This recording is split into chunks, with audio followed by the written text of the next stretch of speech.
Quel a été un des projets les plus intéressants que j'ai fait pendant le programme de résidence?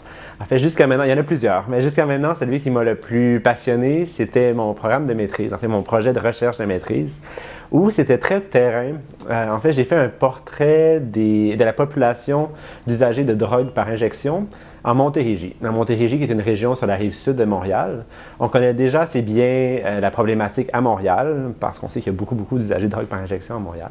Mais en Montérégie, un peu moins. Puis, moi, je voulais voir si c'est qui cette population-là. Est-ce qu'il y a des personnes qui s'injectent des drogues en Montérégie? Puis aussi, je voulais voir par rapport aux services. Est-ce qu'ils sont bien adaptés à la population? Et en fait, est-ce qu'ils ont été, par exemple, calqués des services de Montréal? Et comment est-ce qu'on pouvait améliorer les services? Puis je me suis rendu compte que oui, les usagers de drogue par injection sur la rive sud étaient similaires à ceux de Montréal en certains points, mais c'est des personnes qui, au lieu d'être itinérantes dans la rue, ils vont aller d'un domicile à l'autre. Donc, ils vont être sans domicile fixe, mais ils vont avoir un domicile finalement. Et aussi, bon, je me suis rendu compte qu'il y avait un peu moins de VIH, il y avait moins d'hépatite C, mais qu'il y avait quand même des comportements à risque de transmission de VIH, d'hépatite C assez élevés. Donc, finalement, j'ai fait des recommandations pour améliorer les services. Entre autres, je m'intéressais aux services d'injection supervisée, à savoir, est-ce que ça serait bien d'en avoir un aussi en Montérégie.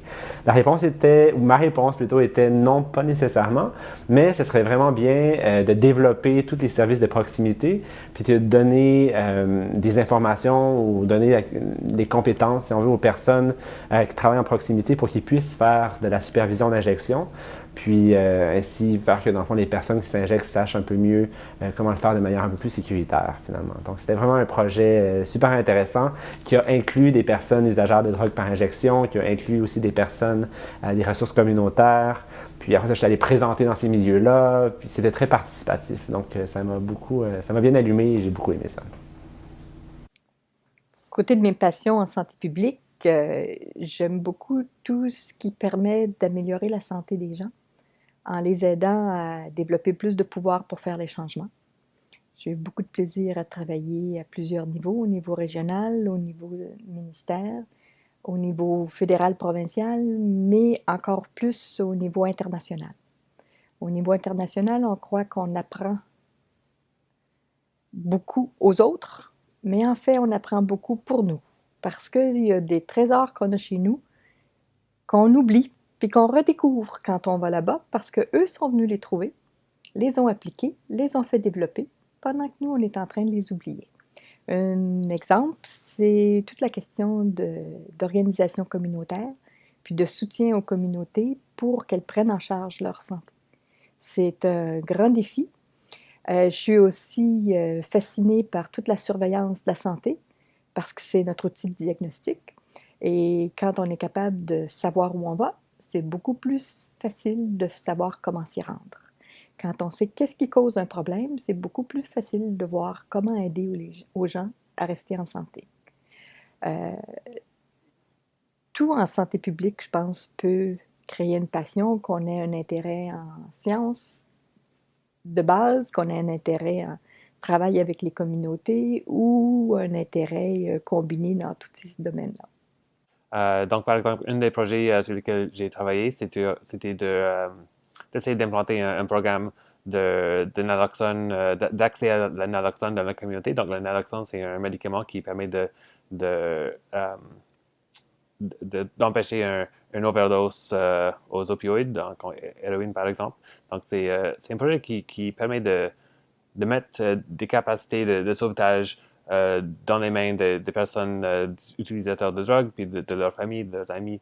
Euh, donc, une population qui est très marginalisée dans notre société, mais c'est vraiment un projet qui donne un empowerment à ces gens-là, mais puis qui sauve des vies en même temps. Euh, puis, outre